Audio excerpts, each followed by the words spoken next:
Hello and welcome back to another Rush Duel Links video. Today we're taking a look at the latest box reveals from the next Rush Duel mini box, Genesis Maximum. This is a very interesting box because it specifically does introduce us to a new mechanic, Maximum Summoning and Maximum Monsters. So these Maximum Monsters are pretty cool. We have already got a couple of videos going over what these are and what these do, so we won't linger on them too much, but we have two new Maximum Monsters coming in this set. Those being Yugioh the Sky Emperor and Supreme Machine Magnum Overlord. Magnum Overlord itself is pretty cool. It is basically used as a very strong comeback mechanic and can gain attack based on the difference in your life points and the level of your opponent's monsters. Just gains a bunch of attack and tries to attack over your opponent to OTK them. Whereas Yugioh the Sky Emperor is more of a control themed monster, 4,000 attacks, can change the battle positions of your opponent's monsters, and can pop low level monsters on your opponent's field, so it has a good way to get to your opponent's life points and just kind of sit as a big menace on your field as a big 4,000 guy. The other two ultra rares in the set are Harpy's Pet Dragon, which is an interesting inclusion. Gains attack equal to the number of face-up Harpies on the field times 300, and the number of Harpy Lady Sisters on the field times 900, which means if we do get two of our Harpy Lady Sisters out, this card just becomes 3,800, which is pretty big. Only needs a small boost or to use the skill, which we'll go over a little bit later, to push this over the edge and allow it to clear maximum monsters. So pretty good. But the main appeal of this card for me is that it has 2,500 defense. That means we can set it on turn 1, even if we aren't ready to do our big plays and have it potentially stick around. But overall, having a 2,000 attack monster that sometimes is bigger can be seen as a little bit of a liability. Finally, we have Thunder Cavalry Trigger Drago, a very, very cool boss monster, 2,500 attack, which is, again, always where we want to be. Send the top card of your deck to the graveyard. This card gains 300 attack, so 2,800 is okay. Obviously, it's not quite Ancient Arise, it's not hitting that 4,000, but it's still pretty good. Then, if your opponent has no cards in their hand, it inflicts piercing damage. And piercing is always very, very important because we always want to be able to get to our opponent's life points, which means this boss monster is pretty okay. Again, piercing good, gaining attack good, 2,500 base good. Everything's pretty good. So moving on to the super rares, our first card here is Rising Light Angel Essel. Now this card is a card that basically only really sees play in side decks in the modern game. This is actually quite a recent card. During a turn you have not special summoned a monster, send the top 2 cards of your deck to the graveyard. Then if you activated this effect during the first turn of the second player, you can special summon one monster from either grave or face up to your field. So what this basically means is written a bit weird. If you are going second, and it is your first turn of the game, you can use this effect to special summon a monster from either graveyard. Now, this usually comes up when your opponent has gone first and they've decided to mill a bunch of cards or they've tributed to get out big monsters. In the current metagame, this isn't going to be as useful. You basically just have to use this to bring back one of your own tribute fodder most of the time. So I don't think Rising Light Angel Essel is going particularly good now, but we might see a little bit of play later when people do start turboing their graveyard a bit more. But also, this card does actually nothing unless you're going second, so I don't know if the card will ever see play, but maybe. Next up, we have Thunder Spark. So this is Curtain Sparks, except it can be used if you have a machine or thunder monster in your graveyard, which is fine. The main use of this card is going to be, it deals with kind of 3,000 attack monsters. So Ancient Arise is a bit of a menace because it gets over the barrier pretty much all the time, except specifically right now, Curtain Sparks combined with Dark Sword Magician. Thunder Spark will then create that scenario a few more times when used with Thunder Cavalry Trigger Drago or any of the 2,500 machines such as Ace Breaker and Tough Striker. So it's going to be an okay inclusion in those decks, except it's very weak into maximum monsters because maximums will just have so much attack that a 500 decrease isn't really going to do anything. Next up, Shadow Buyer. Now this card is fantastic. We can shuffle one monster from our graveyard into the deck, so we don't have to discard a card. Increase this card's level by the number of face-up monsters on your opponent's field until the end of this turn. This turn you can only attack with Fiend types, so only attacking with Fiend types is fine. If we're playing this card, we're probably playing Royal Rebels, which means we're basically going to be only using Fiend monsters anyway. But we can get this guy up to level 5, or even 7, which might be relevant later on when we get Doom Metal. But for now, 5 is good because that gets us into our Heavy Metal effect or our Invasion effect, who you can see over to the side here. We'll talk about that in a little bit. But being able to do this without discarding a card like you have to for Gargoyle or using the Heavy Metal Drive skill is really, really powerful. And this is going to be a definite buff to that deck. Next up, Stormbolt Destroyer. Your opponent has 2 or less cards in their hand. Special summon 1 level 4 or lower Thunder type normal monster from your graveyard face up to your field. So we predicted this card was going to be here. It's fine. 2400 attack is a little bit low. You only get to bring back a level 4 or lower Thunder normal, so that's very, very restrictive. But it's an extra body. It basically just pluses you, probably to be tributed off. There's no way to use this to cheat out a 3rd high level monster, so we can't do anything fun like that. It's basically just, do you want more Thunder names? It works with the skill. Good to go. Next up, we have Censor Duckbill. So this is actually a really cool card that does see some play to this day. Place 1 card from your hand on the bottom of your deck, add a level 5 or higher Thunder type monster from your graveyard to your hand. So as long as there are good Thunder monsters, this card will always see play at some point. This saw a lot of play with Thunderbolt, who I assume we won't be seeing for a very long time, and it does still see a bit of play with Zaborg the Thunder Monarch. So Censor Duckbill is worth picking up because we will almost certainly see it seeing play in the future, and even right now it's okay just in its own deck. Next up, a very interesting card, and we did predict we might be getting this, but we actually predicted this might be a little bit too strong for Duel Links. So this is Atrashoot Hydron. If you have 3 or more Cyburst type monsters in your graveyard, you can send the top card of your deck to the graveyard, gain attack equal to the number of monsters in your graveyard times 100 until the end of this turn. Then if you have 8 or more Cyburst type monsters in your graveyard, you can draw 1 card. So it's kind of like a mini Seven's Road. We already have to have 3 Cybursts just to use this effect, which is, I mean, it will come up sometimes on like turn 1 and be annoying, but being able to gain attack times 100, again, is not as good as Seven's Road, but they're just any Cyburst. We don't have to specifically pick and choose the right attributes. And if we do have 8 or more, we can draw a card, which is incredible. Being able to plus off of a boss monster is always really, really strong. So this card, I think, is going to make Cyburst actually really, really strong outside of just summoning Yugioh. So I am very, very excited about this card.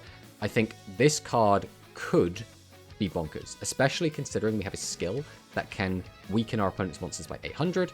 This guy can easily get itself up to 32, 33. Combine the two, you can attack over a Yugioh, which is very powerful. Next up, another card we predicted, Stop Defense. We can change your defense position monster on your opponent's field to face up attack position. This is basically just going to be a way to get to your opponent's life points. Occasionally it will come up that your opponent have a very high defense monster and you won't be able to attack over it. Potentially something like a Harpy's Pet Dragon or Bender Break or something along those lines. And you'll be able to use Stop Defense to just change to attack and attack over it, which is going to be pretty good. It's basically going to play a little bit like Pierce, where this is just going to be a way to get to your opponent's life points when they're just sat in a bunch of defense mode monsters. Next up, a very interesting anti-maximum card. This is Talismanic Sealer Ray. So we can shuffle 4 monsters from our graveyard into the deck. So already, really, really cool effect.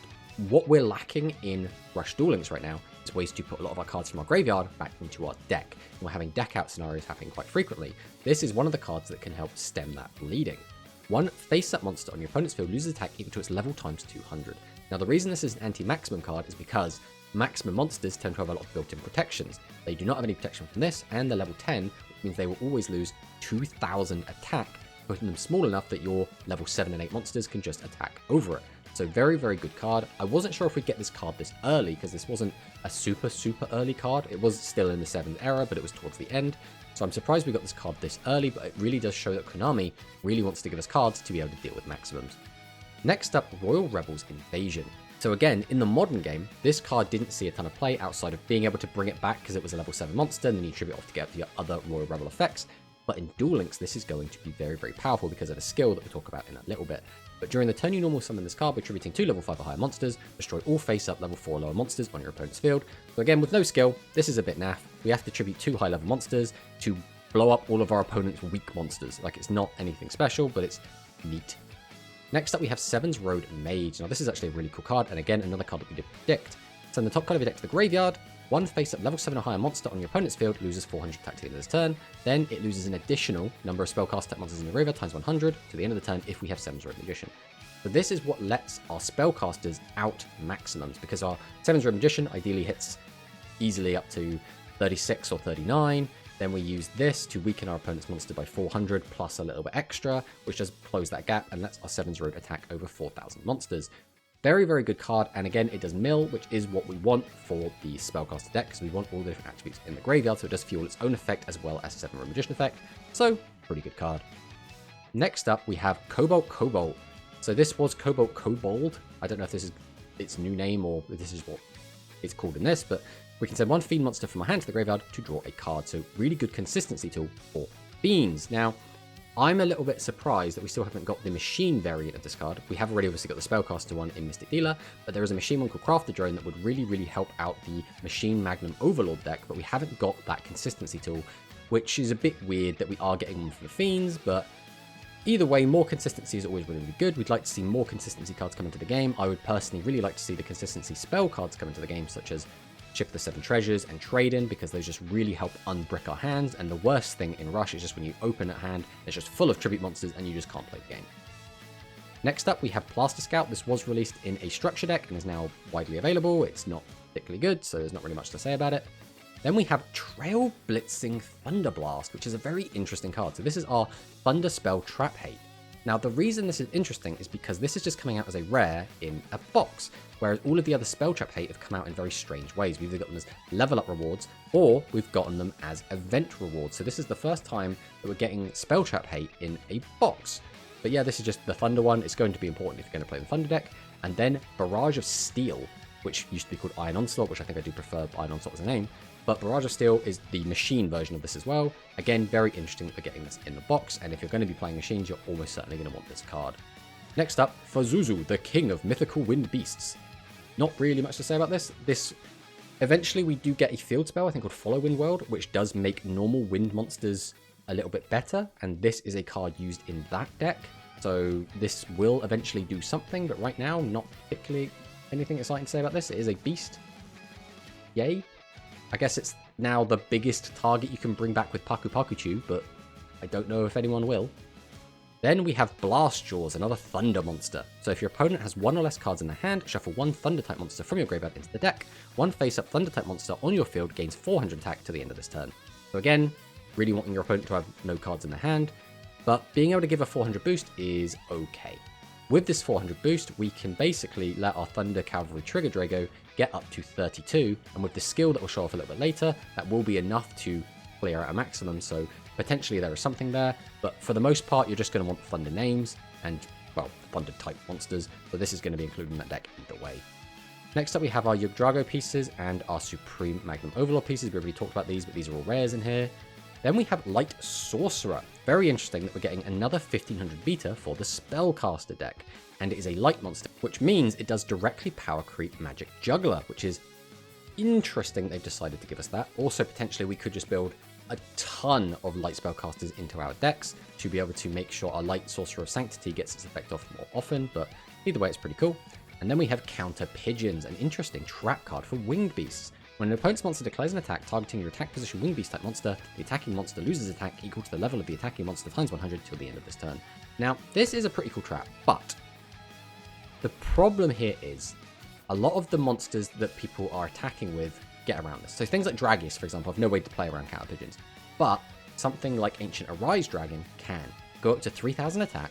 This card would make it lose 700 attack, putting it down to 2300, which is still big enough to clear every single Winged Beast in the game, because they're all 2200 and lower. The only Winged Beast monster that Ancient Arise won't be able to attack through Counter Pigeons and still kill is Harpy Ladies in Maximum mode, which it couldn't clear anyway. So, Counter Pigeons, although welcome, I think we need more Winged Beast monsters before this card is actually good, but we'll take it for now. This is technically going to be Harpy support, and if you do have your Harpy Ladies in Maximum mode, you will be able to use this to protect them from a Yugioh attack, which is still very good. Next up, we have our normal cards, and here we have Dark Femtron. This is just a 1500 Dark Cyberse Vanilla. It's neat that we have it. I mean, there's nothing really to say about it. It's a cool 1500 beta. Then we have Pluggy Fish. Unfortunately, I think this card used to be called Jelly Plug and had a much better name, but Pluggy Fish is fine. This is nothing super interesting, but this will eventually be half of a couple of different fusion monsters, so it'll probably be worth picking up. Then we have Connector Dog. This is another Cyberse monster with 1500 attack, so we're just getting 2 Cyberse beaters. Maybe this is going to be the theme going on, that we always get 2 of each. Next up we have Angler Coilfish, a 1500 Thunder Vanilla. So again, we're just loading up on all the 1500 vanillas. Then we have Karatake, the Talismanic Warrior. If you have another face-up warrior type monster in the field, inflict damage to your opponent equals the number of spell traps on the field times 200. So you can burn your opponent for a maximum of 800, because they could have a field spell and 3 back row, I guess. It's nothing particularly exciting. The most interesting thing about this card is 1000 attack and 1000 defense, which will be relevant when the other Talismanic Warriors come out, and there will be a few other cards in the future that also want 1000 attack, 1000 defense monsters.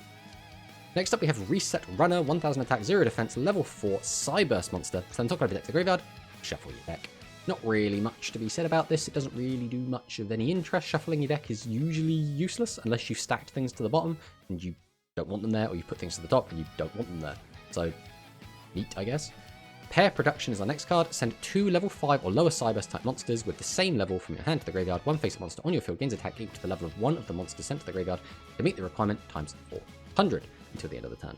This is a maximum of a 2000 boost, but we have to give up 3 cards to get that boost, the spell card and the 2 discards, and they all have to be kind of specific, so we need 2 of the same level. Realistically, you're probably going to have more level 4s than you are level 5s, so this is going to be a 1600 boost, but I don't think this is worth it. Maybe you'll play it to out like maximums and stuff. I don't think so, but maybe there's something here. I'll have to actually test it to actually find out. Then we have Shrinker Shrimp. We can send 2 face-up Psyburst type monsters from our field to the graveyard. One face-up monster in your opponent's field loses attack equal to the number of monsters sent to the graveyard to meet the requirement times 300 for the end of this turn. So there's a maximum of 600, and it's a tribute monster because it's level 5. I don't think this is worth the investment, realistically. Basically, you're giving up a tribute fodder to get out a 1700 attack monster, which is really pretty bad, and then we're potentially giving up 2 more cards to make something lose a little bit of attack. It's just not very good. I wouldn't imagine this card's going to do anything. Then we have Surge Bolt Lizard, another Thunder normal 1500 attacker. The difference between this and the last one is the last one was water, and this one is light. And we have Tyone, it's basically just a slightly worse version of Harpy Lady, 1400 defense normal monster. Then we have Quantum Hole. When a Psyburst type monster on your field is destroyed by battle by an opponent's attack, draw 2 cards, place 2 cards in your hand on the bottom of the deck in any order. And this is quite a common theme in the Psyburst cards, is they all cycle or draw cards. The whole point of the Psyburst deck is just to turbo out your Drago as fast as you possibly can. Just draw, put cards to the bottom, put cards to the bottom, discard, draw, just keep going, until we get all of our Drago pieces, summon it out, and try and win the game like that. Next up, we have Dragon Merchant. So send 1 card from your hand to the graveyard, 1 face-up level 6 or lower Dragon type monster on your field gains 500 attack to the end of this turn. Not anything particularly exciting, unfortunately. 6 or lower means the probably best target for this is going to be in the Ancient Forces deck. You can use it on the Burning Blaze, which can push it up to 33, but 33 is fine. I don't know if it's worth a discard, and it still doesn't clear any maximum, so I think Dragon Merchant's coming out a little bit too late for it to really be relevant at all. But then we have Sports Dragon Striker. If you have Sports Dragon Keeper on your field in attack position, send 1 card from your hand to the graveyard. This turn, face-up monster on your field gains 400 attack and piercing. Now, 400 attack and piercing is great. The problem is we have to play it alongside Keeper, and Sports Dragon Keeper is really bad. Level 6, so we have to tribute to get this thing out, 400 attack, 1900 defense, and we need this thing to be in attack mode to get our effect off. It's not worth it. And finally, we have Faithbird, 1500 attack, vanilla, level 4, Winged Beast. Does help the Winged Beast deck a little bit, I guess, but realistically, I don't know if this card's actually going to do much, and we've been expecting this card to come out, so I guess it's nice that it's here. But overall, this box is quite interesting. I think just looking at these, without looking at any of the skills, I would say the Psyburst cards definitely look like they're doing really, really well. The Atrashoot Hydron is very, very good. The Thunder cards seem kind of like a well-rounded package. They're going to be fine, it looks like. And I'd say that Warrior Rebels are going to be quite happy with Shadow Buyer, and Spellcasters are going to like 7 Druid Mage, and that's kind of it. But then we get into the skills. So the skills kind of turn everything on their head a little bit. So some of this like combines Super Magic Deity and Embodying Absolute Curiosity. I'm pretty sure just event skills. But if we go over and look at the skills that we think are actually real skills, we'll start with Maximum Overload. This skill can be used if the only monster 2100 or less attack in your deck are spellcasters or machines. Send a maximum from your hand to the graveyard, place 1 monster from your hand onto your field face down defense position. Its battle position can still be changed. Then you could decrease the attack of 1 face-up monster on your opponent's field by 800 at the end of this turn. When the end phase of this turn, return a max monster from your graveyard to the top of your deck. So this is clearly the Magnum Overlord skill, and I don't think it's very good. I think it's too slow. The 800 attack is nice, but we're playing it in a deck where the only boss monsters we're allowed to use are 2100 or less, which means we're basically already summoning out Seven's Road, who can already beat over pretty much anything, and then Magnum Overlord, who can beat over just about anything.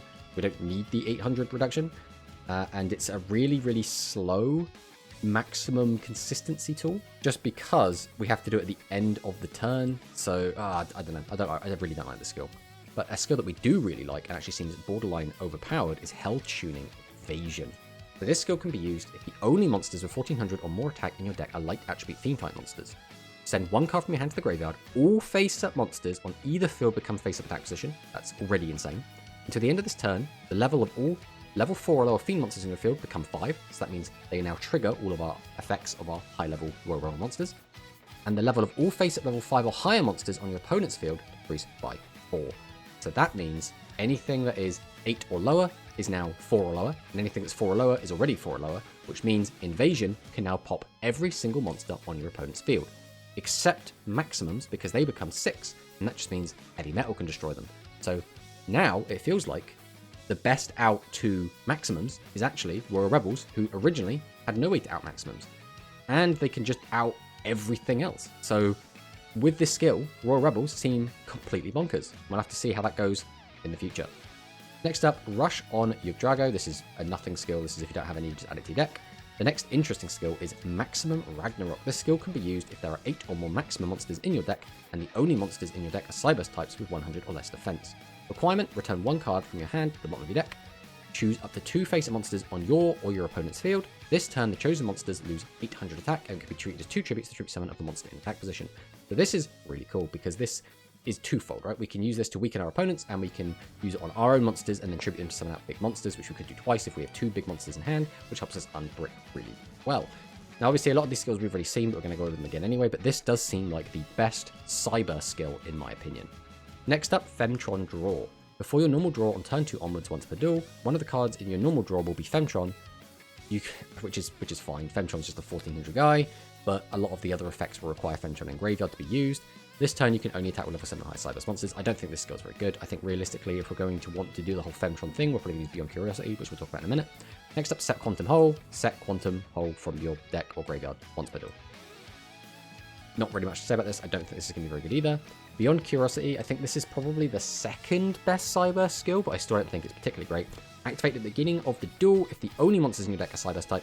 Add 3 Zetron and Peacock Pictotron to your deck, then send as many Femtron as possible from your deck to the graveyard. During this duel, during each of your opponent's end phase, 1 max monster on your field loses 600 attack as long as it stays face up. So it does weaken our maximums every turn, but it does give us a lot of consistency in the form of Zetron, which is basically send this card from your field to the graveyard, draw 2 cards, place 2 cards from your hand at the bottom of your deck, but only if you have Femtron and Atron in your graveyard, and Peacock Pictotron, which send this card from your field to the graveyard, draw 2 cards, send the top 2 cards of your deck to the graveyard. So these are like main 4 pieces of the Cyberse deck that do act as consistency tools to get us there, but it's a bit awkward because it does mean basically we end up playing a 33 card deck because we get rid of 3 cards in our deck being the Femtrons, and then we stick 6 in 3 copies of each of these. So it's a bit weird, but maybe I'll have to test it to really get a really well-rounded opinion on it. Next up, Hysteric Force. This is the good Harpy skill. Skill can be used if the only monsters with 1400 more attack in your deck are wind. 1 face-up Harpy Lady Sisters or Harpy Spec Dragon in the field gain attack equal to monster level times 100 to the end of this turn. If there are no attack position monsters in your opponent's field, you can change the defense position monster in your opponent's field to face-up attack position, which does let us get to our opponent's life points, and giving us a boost, it does let us use our Harpy Spec Dragon to clear maximums, so probably the premier skill. Next up, Harpy Lady Sisters Elegant Egotist. I think this is just too slow. Realistically, I don't think this skill is going to see much play. I think Hysteric Force is the better Harpy one.